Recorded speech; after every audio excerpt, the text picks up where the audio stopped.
So today I want to do a beginner's guide to utilizing the Credit Karma app. Now you can actually see the app here in real time, and we're going to kind of just break some things down, understand reading the different pages here and some of the things we want to avoid and, actually take the most advantage of. Now, what I actually want to do is kind of go into a smaller screen here, and I actually want to show you the app first, and then I'm going to go ahead and start breaking some things down. Now, if you do not already have the Credit Karma app, or you might be even on the website, this is going to be fairly similar as far as functionalities here. But as you can see, this is going to be the actual app itself. So once you download it from the Apple App Store or the Google Store, you should go ahead and just be able to log in here, and this is going to take you to your home page.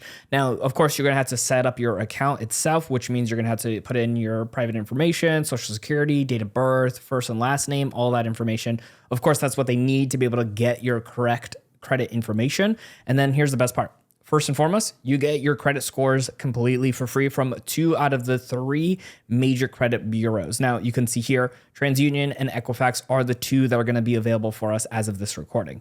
Now, we're going to want to break this down a little bit more, and then some of the other functions and features that now Credit Karma has available for it, just so we can kind of have a clear idea of how to best honestly use this app. Because there are some things that we want to be cautious with when it comes to the app itself. Now, the main thing we want to be cautious with is kind of the section you can see right underneath here, which is right under our actual credit scores. It's going to give you options for credit cards, for personal loans, maybe even house loans, and some other different things. And the reason I say to be cautious with this is if you're somebody trying to work on improving your credit scores, sometimes adding more cards to the mix might not be the best financial decision. But of course, that's always up to you and what you want to do. But they do have those available here where you can easily go in and check out those different offers. So that's just something to kind of keep in mind. But the biggest advantage of getting to use Credit Karma are your free credit scores as well as your reports, because both of those 2 things are very critical to improving your understanding of what's causing your score to be the way it is, as well as wanting to maybe apply for loans in the future with a higher credit score, right? The higher credit score you have, the better interest rates you can possibly get, which means you're going to save money by paying attention to this information. So for us, we're here on the dashboard. This is where it took us to originally. And you're going to see, again, those 2 credit scores. Now, you can either click on one or the other and quickly toggle back and forth between them so we can actually see this information. So I'm going to click on the TransUnion one. And then you can see right over here, it did just kind of swipe us over to the credit tab on the top. And then you can see which one it's displayed on. And if you toggle on here, you can switch between the 2. Now, you saw our scores are fairly close between the 2 credit bureaus, and that's great. If we see a huge difference between the 2, it might mean one of them hasn't accounted for something yet, or maybe one of them accidentally got something on that report, which is why we want to always check on them so we can understand what's causing those differences in numbers. Now, you can see here, we actually have a trend line for our score, where it's going. So whether it's moving up, down, or flatlined. So we want to pay attention to those things if your credit score is not where you want it to be, especially. Now from here, we're going to go ahead and scroll down a little bit. And this is what's great. It gives you a lot of information that will help you determine where you want to focus the most, whether you're trying to improve your score dramatically, or you just want to, get to that next tier when it comes to your credit scores. So for example, here, it's going to show your payment history and where you're currently sitting at, and then the level of impact. So for this one, for example, there is a high impact on your payment history. Same thing with the credit utilization and derogatory marks. And then when you look at credit age, that has a less impact. Same thing with total accounts. It's a pretty low impact. And then heart inquiries has a low impact as well. So you might hear that from time to time when people say, don't get too many inquiries because that will hurt your credit. It's not as bad as something like missing your payments or having derogatory marks. And just as a quick side note, something like a derogatory mark can be something in collections, or something that is just really hurting your credit report, which again, we're going to show you what that's going to look like to know what to kind of pay attention to as well. Now, right over here, you actually will see where it says view full credit report. So again, this is not the same as your score. The score is kind of like an indicator based off of what's on the report. But before we actually click on that, I just want to kind of go over this stuff here too. So if we actually look at the payment history, obviously for ours, it's 100%. Yours might be 90, 95, whatever percentage. If you actually click on here, this is actually where it's going to take you into a more detailed page for each one of these. So you can actually get a really great idea of like where you can kind of move up to onto that next tier. And then a couple things to know about them, and then other factors at the very bottom. but I'm going to go ahead and take you over to like the credit utilization. This is a big one for most people. So if you don't actually know, going with the credit utilization, if you try to get anything above 30%, you're going to start really hurting your credit score pretty dramatically. So for a lot of people, try to be under 30% utilization is a good goal, and Credit Karma will help you do that by seeing where you're currently at. Right. So for our example here today, you're going to see some of our cards and you can see the total balance as well as what the actual available credit is and then what that percentage is. So maybe one card is at 100%, another card is at 40%, right? And then you can see how those two mesh together to equal out your current total utilization. Now, you can actually be over 100% in this category for utilization if some of your cards are over 100%, whether it's because of interest rate charges or you accidentally used more than was allocated for you. So these are things we want to keep in mind, and having a clearer vision of this is really helpful so you can make better financial decisions to help lower that credit utilization. Now I went back to this other screen over here and we're going to click on derogatory marks. I don't have any on these accounts here, but you can see if you have one, that's not the worst thing in the world, but once you start getting over 2 or more, this is going to hurt you a lot more. In this section, if you did have derogatory marks, it will explain why, again, whether it's in collections or hasn't been paid and it's going to be closed off. And if they give you information on being able to contact these companies, this is a part where you can possibly go through the process of reaching out to them, seeing what you could do as far as a deal to make sure that these can come off of your credit report. If you ever go through this is just kind of like something I've done in the past, which was if you have something on there and you're working with a company to remove it, I would get it in writing and then have it saved and laminated or whatever to just always keep on you if something were to ever show back up. But for that regard, you always want to make sure you come in here and check if there's any marks on there.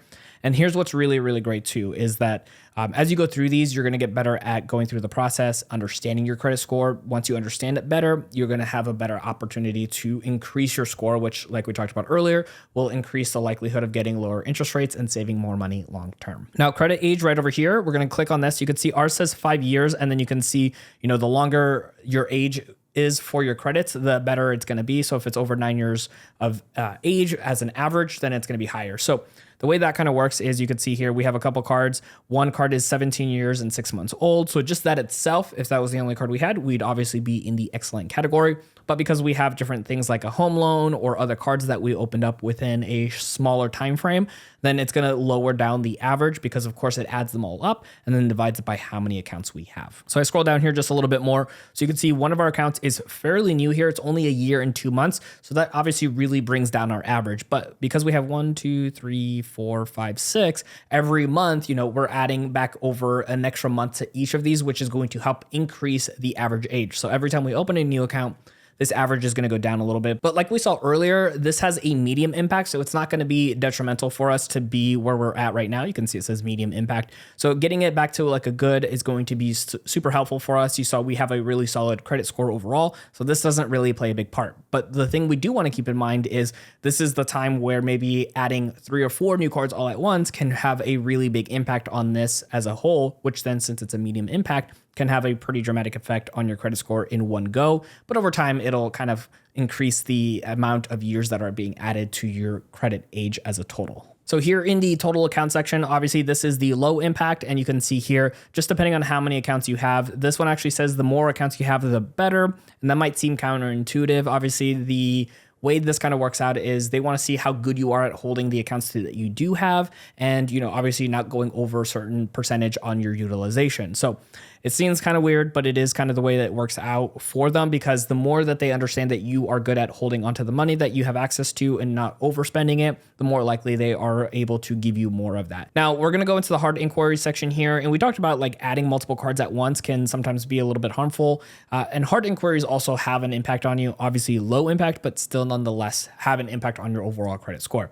Now you're going to see online sometimes when you apply for, let's say, like student loans or personal loans or a car loan, they'll do a thing that's like looking at pre-approvals for a soft credit pool, which means it won't actually go into your hard inquiries until you fully apply for that actual account. So just be a little wary on that. Sometimes they'll kind of get you with just checking to see if you're available. And then if you go through the process, it'll be a hard inquiry. And you can see here, this is just the basis for this company, which is that TransUnion, where For them, if you only have 1 to 2, you're in good standing. If you have 3 or more, you're in the fair standing. And if you have 5 or more inquiries in a very short time period, that is going to have a pretty hard effect on you.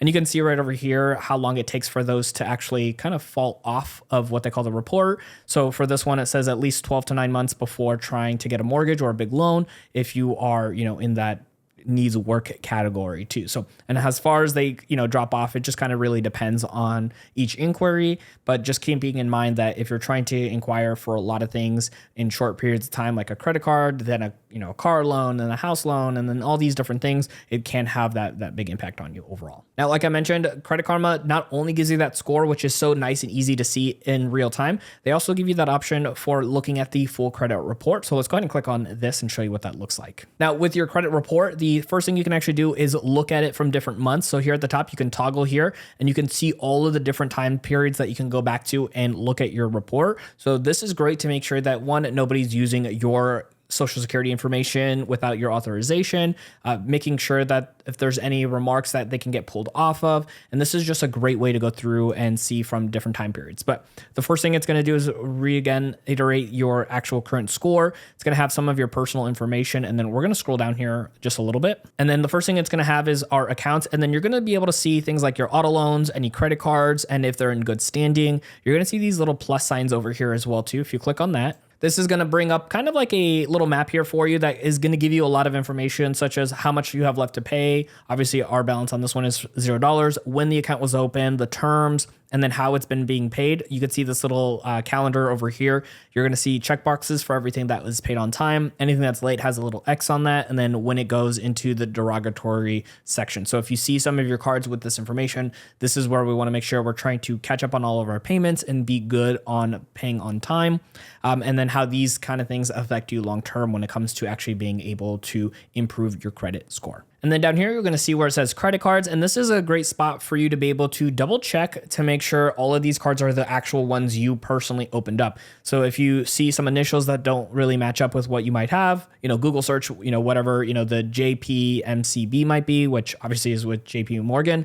But for other ones that you might not understand what those initials are, search for them and say, hey, do I actually have that credit card? Is that one that's mine? And then that way you can verify it. And if it's not yours, you can definitely go through the process of trying to get that removed so it doesn't impact your actual report and your score. Underneath some of your credit cards or other accounts, you'll see where it says closed accounts. And so these ones will stay on your report for a certain amount of time, and then they will eventually fall off of that report. So just something to keep in mind, but at least that way you can keep track of which ones are closed, but still attached to your overall report. Now, if you did any hard inquiries in the recent times or have any collections, that's going to be over here for you towards the bottom of this section here for you. So you can see which companies are doing the hard inquiries in particular. So you can make sure if you actually applied for those kind of loans or actually asked for them. And if not, you can actually make sure that those get wiped out. Same thing with collections. If you have anything in collections, that will show up here, usually with like an email or a phone number to reach out to those companies.